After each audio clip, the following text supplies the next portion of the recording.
চান্দিকা হাতুড়ে সিং এর ব্যাপারে আমি এক্স্যাক্টলি আসলে কন্ট্রাক্টটা জানি না। আমি কিন্তু আগের স্ট্যান্ডেই আছি যে আমার মনে হয় যে যেটা আমি বলেছি ওইটা আমি কিন্তু বের হয়ে যায়নি। বাট এখন যেমন আমার অফিসিয়ালি কিছু জিনিস দেখতে হবে যে মানে কেমনে কি করা দরকার, তার চেয়ে বেটার কাউকে পাইলাম কিনা, বা তার কাছাকাছি কারো ছোট কাউকে পেলাম না যে আমাদের জন্য বেটার সার্ভিস করতে পারবে, এটা দেখবো। তারপর কথা বলবো, সিইও আছেন আমাদের আগে যারা কাজ করে তাদের সাথে কথা বলে নিবো। তারপরে আমি স্ট্যান্ড থেকে সরিয়ে নিয়ে আদিব ভাই দেব, তারপর রিয়াসাত।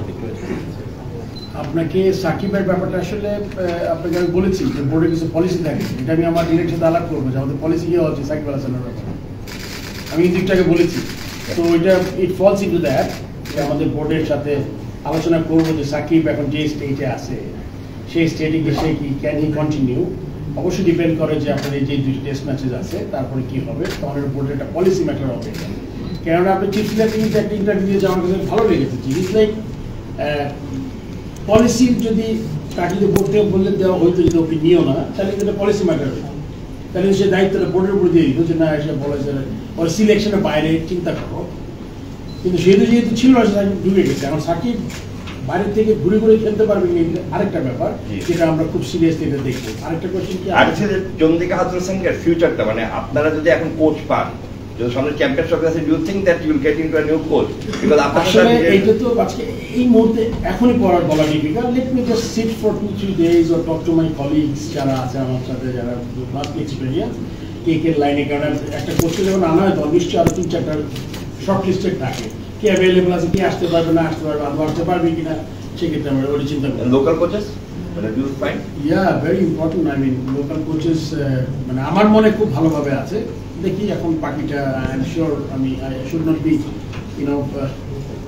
মানে একমাত্র ডিসিশন মেকার হওয়া উচিত না। I need to talk to everyone and like হয়তো বা আমার উপরে দায়িত্বটা বেশি, বিকজ আমি I can call the shot, but অন্যরা থাকবে না। সিস্টেমের জন্য কিছু এদিকে চলে যায়, যখন আপনার কোনো অ্যাকাউন্টেবিলিটি থাকে না, তখন কিন্তু আপনি চেষ্টা করেন যে অনেক কিছু করার। সো ওইটা আমরা চেষ্টা করবো। আর আমি বাংলাদেশের কোথায় দেখে যেতে চাই, আমি তো দেখে যেতে চাই বাংলাদেশ ফাইনাল খেলুক, যে কোনো আইসিসি টুর্নামেন্ট খেলুক, বাট সময় কতটুকু পাবো এটা খুব ইম্পর্টেন্ট ফ্যাক্টর। আমি আপনাকে বলছি, ভালো কাজ শুরু করলে কিন্তু আপনি রাতারাতি পাবেন না, আপনি রাতারাতি সাফল্য পাবেন, এটা একটা ফ্লুক হয়, যেটা আমি অনেক বলেছি যে আমি যদি